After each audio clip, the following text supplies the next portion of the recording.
Hello, everyone. My name is Joe Masilotti, and this is Just Enough Turbo Native to be Dangerous. Let's get started. I'm here to tell you that Turbo Native gives Rails developers superpowers.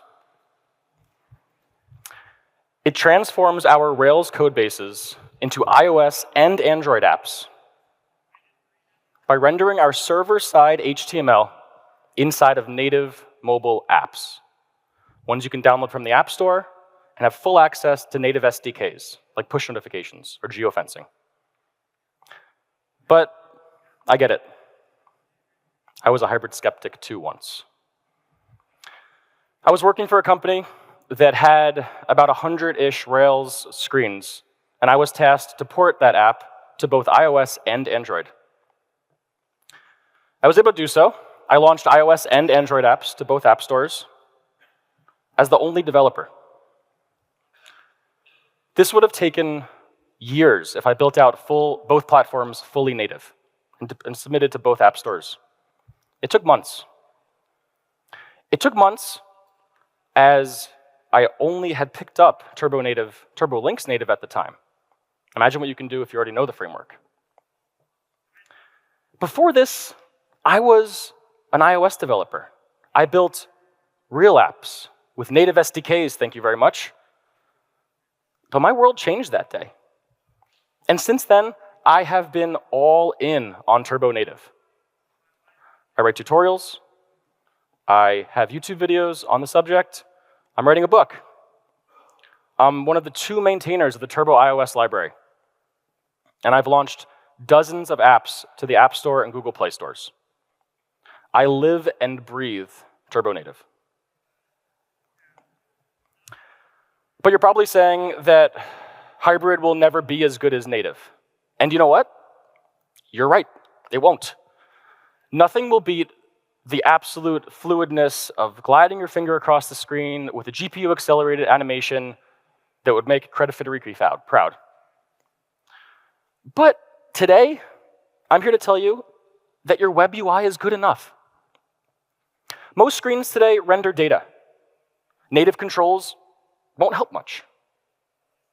Turbo Native gives you a shortcut.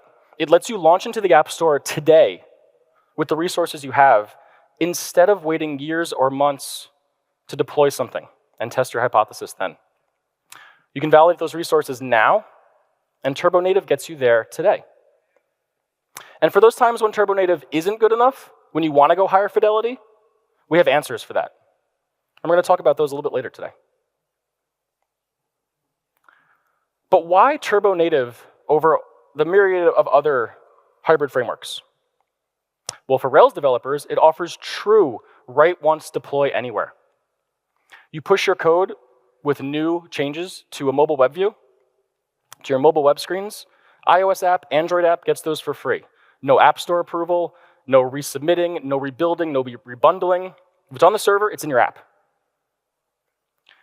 This allows you to maximize what you do best, writing Rails. We're not native developers. We don't want to be native developers. We want to write Rails code. Let's write Rails code. Turbo Native enables this.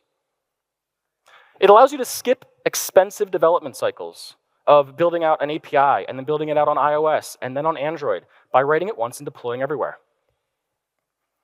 And when you really need to, you can upgrade specific screens to native. When you really need access to native SDKs, like the accelerometer or GPS or push notifications or any of the other things that come out for iOS and Android. But it lets you do it on a case-by-case basis when you're ready. It's not all or nothing. You go web now with everything, feature complete, and you upgrade individual screens later. These are just some of the apps that are in the App Store right now built with Turbo Native. Some of those might look familiar. I've worked on about half of these. But today, we're going to do 4 things. We're going to build an app from scratch. We're going to learn how to make it feel a little bit more native, fit it on the platform. We're going to learn how to integrate Swift UI screens to make that jump to fidelity. And finally, we're going to preview some stuff that just came out and that's upcoming for Turbo Native that I am very excited to share. Now, today's talk is going to focus on iOS for the most part. I only have 30 minutes. But everything that I talk about is applicable to both iOS and Android platforms. So today, we're going to build the demo app. This is going to be an iOS app that keeps track of your hiking as you, kind of a hiking journal app. We have an index page, a show page. There's some Strata elements in the upright that we're going to talk about later. We're going to build this out from scratch. We're going to go to the demo now.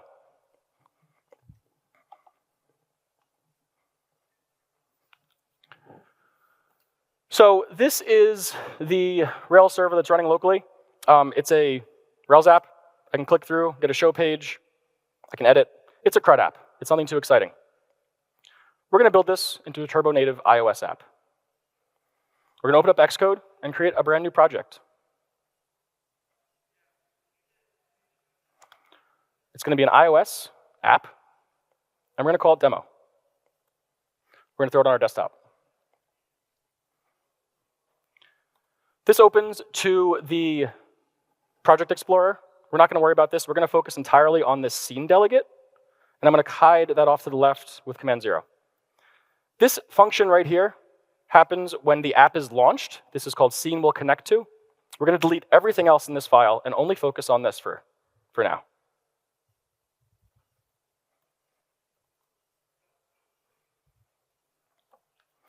The first thing we're going to do is create a navigation controller. A navigation controller is the basic element of building blocks on Turbo Native and on UIKit, or what you build apps with on iOS. You're probably familiar with it in the Contacts app, for example. This is a navigation controller. It's a stack of screens. I can navigate forward. I can navigate back. I can go deeper into multiple layers. It's the perfect example. It's the perfect framework to build on when we're replicating web, because it has a stack.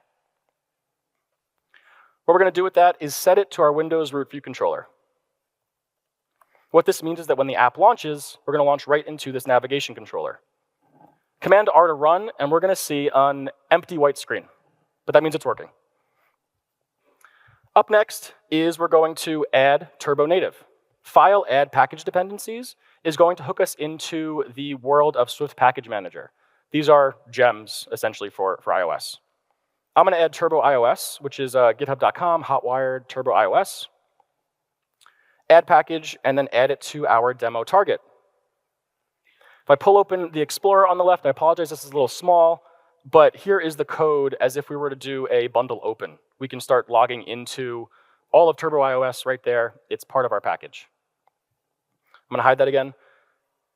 Now that we have it, we're going to import it. We now have access to all of the great things of Turbo Native. And one of the most important ones is something called a session. A session is what manages the hard stuff. It manages the HTML rendering, it manages the screenshotting, the snapshotting, and we're going to work with that to render out our mobile HTML. We're going to create one, and then return it here. We're using a lazy variable to only create it when we access it for the first time. This, again, remember, is when the app launches. When the app launches, we want to visit our local host, our local server. So up at the top here, we're going to create a global variable called root URL. We're going to point that to our local host. Notice how it's outside of the class definition. This means we can access it across our app. Down here, we're going to create a private function called visit. This function is going to be called every time we want to make a visit to a new page in our app. The parameter that it takes is going to be called a proposal. A visit proposal is how Turbo Native wraps every single visit to your screens. Command click into this to get the definition of it, and we can see that it has 3 properties. Below is an initializer. URL, options, and properties. A URL is self-explanatory. It is the URL of the page you're visiting. Options are more advanced stuff for doing these different type of navigation, out of scope for today. And properties is a hash. We're going to talk about that a lot later when we start routing URLs. When we want to visit a page, we have to do 3 things. We want to create the screen. We want to push the screen, or display it onto our navigation stack. And finally, we want to visit the page or render the HTML. So let's do that. 3 things, 3 lines of code. First things first, visitable. A visitable view controller is the core of turbo native rendering. This expects a URL, which we can pull from the proposal.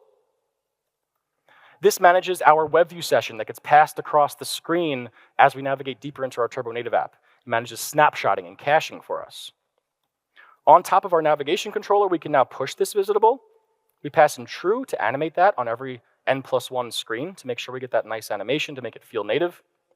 And finally, we take our session and we visit the visitable. We're going to pass in the options from the visit proposal, which will make sure that future visits use all of the good stuff that that proposal already had in it. Finally, up here, back in where our app launches, we're going to create a proposal, passing in the URL of our root URL, which remember is just right up here, and passing in an empty visit options. Our initial visit won't be special. It just needs the kind of bare bones there. We'll pass that off to visit. And Command R, we will run the app. If all goes well, we should see a spinner for a quick second and load our localhost index page. We now have a turbo native app that displays our content, just like that in 33 lines of code. But we have a problem. It's broken. We can't click links. What's going on here is that the session is trying to tell our app to do something, but we haven't told it where to send those messages. We're going to set up a delegate and call it onSelf. This essentially says when a new visit is clicked, route it to me as the scene delegate. The scene delegate doesn't conform, though. We need to tell Xcode we're strongly typed. Remember, we're in Swift, not Ruby. We have to tell Xcode that we listen to those methods, that we conform to that protocol. Xcode's going to complain again and be like, yeah, I get it, but you don't implement the 3 methods that you're required to implement. So let's implement those now. Did propose visit essentially happens when a link is clicked. We get that nice visit proposal like we were using before. Did fail to visit is what happens when an error occurs. And finally, the web view process did terminate is a weird edge case when the web view dies outside of the context of our iOS app because it runs in a separate process. We're going to start with that one because it's easy. We can just reload the session. This will make sure that we, session.reload, have a brand new context to work with and our page reloads. Did fail. We're just going to print it out for now with the localized description of the error. But this is the important one. When a link is clicked, we want to visit a page again. And luckily, we have that function already right there. We can pass in visit, pass in the proposal, and we run this. We now are listening to that callback through the delegate, and we can click on a link and navigate across our app. So we now have about 50 lines of code here for what would be the absolute bare minimum turbo native app that you could build off of a Rails app that's running all the standards. We can go back to the slides here and talk about ways that we can make this feel a little bit more native. This is what we're working with, right? Zoom in on the top. I get it, hiking journal. Cool. What's going on? We have 3. Top middle is the title of the page. Top left is the back button. The title of that page is already hiking journal, so we get it again. And then we have a nav bar that's rendered on the web. Let's deal with that one first. We already have a native nav bar. No need to have the web one as well. To do that, we're going to render turbo native specific content.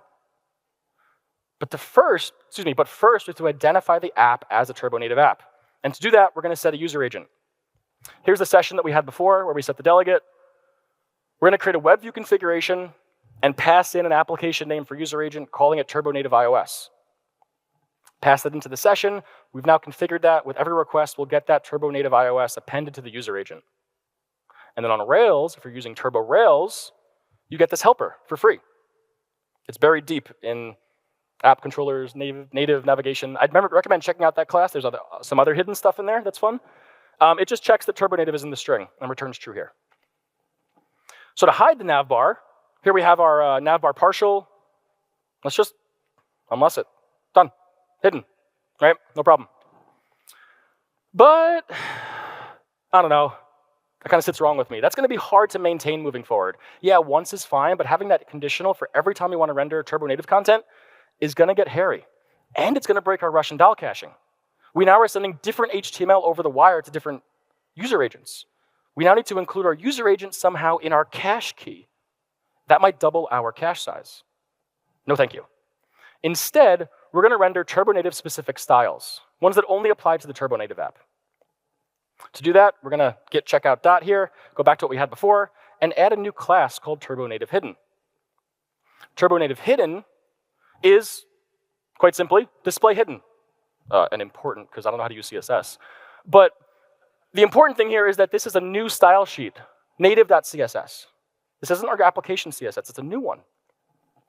And we're going to include that in our application layout if you're rendering a turbo native app. Now this is the only conditional we need in our view layer. We're sending down the wire additional CSS, the same HTML but additional CSS that overrides and customizes our base styles. We can do fun things like change what it looks like on iOS or Android. We went from 3 hiking journals to 2 hiking journals. 1 down, 1 to go. But the important thing is that we rendered turbo native specific content with only our Rails code. We deploy that change once where we set the user agent, and now we can change styles at will without doing App Store updates. Let's get rid of this one. This title is automatically set from the title HTML tag buried somewhere in turbo native, in that the visitable view controller we talked about a little bit. So here's what our application layout looks like right now. We set the title to hiking journal. We're going to use one of my favorite Rails thingies, content for. It pulls the value from title, and if not, defaults back to the static string. In our show view for hikes, here's where we render out that h1, set content for. We've now set the title dynamically on every single page for each individual hike. This works great for your HTML as well. Now you have actual useful title in the nav bar when you have multiple tabs on web. And we can go one step further by hiding the h1 on turbo native apps. We're already rendering it up in the top. We don't need to render it again. And just like that, we now have 1 hiking journal on the top left. We've gotten rid of the h1 down over here, but I get it. These are very bootstrappy. I know, they look ugly. We'll get rid of those later. We've rendered native titles now. We've only Ruby code. We've already deployed that, that change that sets the user agent. We can now do these native titles and change native elements with only our Ruby code. Now, a traditionally difficult part of native development is image uploading. There's a lot of code involved with it, right? So we're going to build it all from scratch right now. Here's how to do it, or here's what it's going to look like. We have the edit page, choose file, we get to pick our photo library, take a selfie, pick from files.app. We click one of those, we get to browse all of our photos, we get to look at our favorites, all of our albums, all this stuff. Pick a photo, zoom in. On Turbo Native, here's how we do it. Step 1, we're going to add a file field. This is backed by active storage in my app. It can be backed by whatever you want on yours. File field is the important thing. And then step 2 is, that's it. That's it. We don't have to do anything else. Turbo Native handles this for us. We're taking advantage of the fact that we're a web view. A web view already has a ton of this functionality built out. Image uploading is just one of them. We get date pickers, time pickers, decimal inputs. This is iOS. This is Android. No new code changes, just the right HTML markup and the right input fields. We're taking advantage of the fact that Apple and Google have spent years perfecting these UIs. Don't let that go to waste. Don't reinvent the wheel, and don't rebuild one of these unless you absolutely need to. Your logic stays on the server, and you keep writing Ruby. You do what you do best. You don't need to bring this to native iOS or native Android if you don't have to.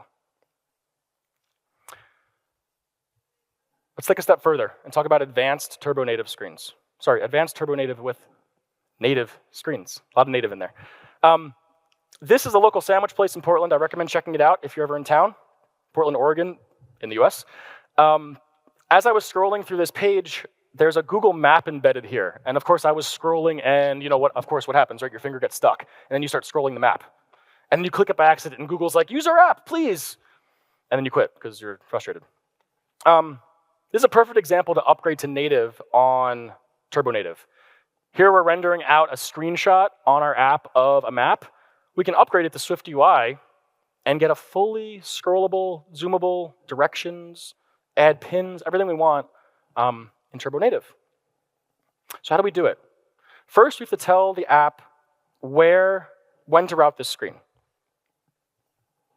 This is the URL we're going to route. Anything that says hikes ID/map, we're going to want to render this native map. But we need to remain flexible. We don't want to hard code this into our iOS app.